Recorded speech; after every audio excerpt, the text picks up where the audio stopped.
Emmanuel Ducrot sur Europe 1. Bonjour Emmanuel. Bonjour Dimitri, bonjour à tous. Vous nous parlez ce matin de la grève à la SNCF. Elle a commencé lundi avec les conducteurs. Depuis hier soir, les contrôleurs se sont donc joints au mouvement. Alors ça va perturber tout le pont du 8 mai, même si la SNCF assure qu'elle limite au maximum les dégâts. Oui, parce que plus de 90% des TGV et des trains intercités circuleront pour ce week-end prolongé. Ça risque d'être beaucoup plus compliqué sur les lignes régionales. La SNCF s'est engagée à prévenir les voyageurs de ce qui allait se passer pour leur retour avant le départ et à proposer éventuellement des alternatives en cas d'annulation. Elle a aussi suggéré des échanges, des remboursements gratuits des billets. Elle permet donc aux voyageurs d'anticiper et de renoncer à leur voyage le cas échéant pour s'organiser autrement. C'est quand même à double tranchant comme stratégie. Bah oui, alors certes, ça va éviter les images désastreuses des naufragés du rail dans l'incapacité de rentrer chez eux. Ça va aussi libérer des places dans les trains et permettre d'acheminer tous ceux qui s'accrocheront et qui voyageront quand même. C'est bien vu ça. Ça coupe l'herbe sous les pieds de la CGT et de Sudrail.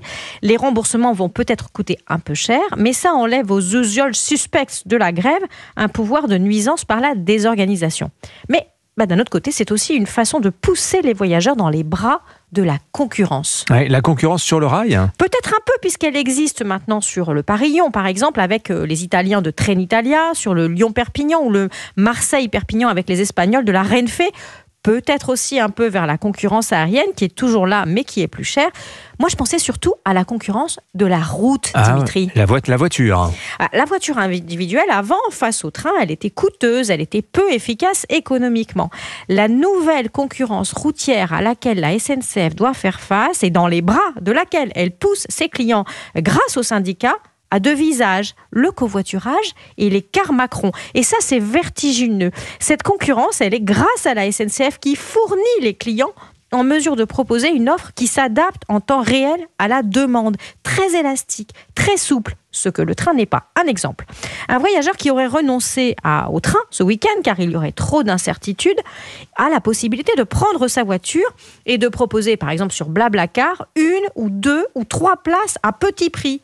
Il absorbe des déçus du train ou il crée une opportunité de voyage pour quelqu'un qui hésitait. Autant de clients envolés pour la SNCF qui iront où ils veulent et à bas coût avec de nombreuses options disponibles. Résultat, les réservations sur les plateformes de covoiturage ont bondi de 30% par rapport à un week-end de pont sans grève. Merci Sudrail, merci la CGT Cheminot. Oui, et alors vous n'avez pas de la voiture, vous dites que c'est encore plus spectaculaire avec les cars longue distance. Oui, parce que le potentiel de création d'offres est exponentiel. Un car, un chauffeur affrété à la dernière minute auprès d'un prestataire local, c'est 50 voyages de plus disponibles pour un 1/5 du prix d'un billet de train. Il n'y a quasiment aucune limite. L'offre suit strictement la demande. Là aussi, les réservations des cars longue distance ont explosé.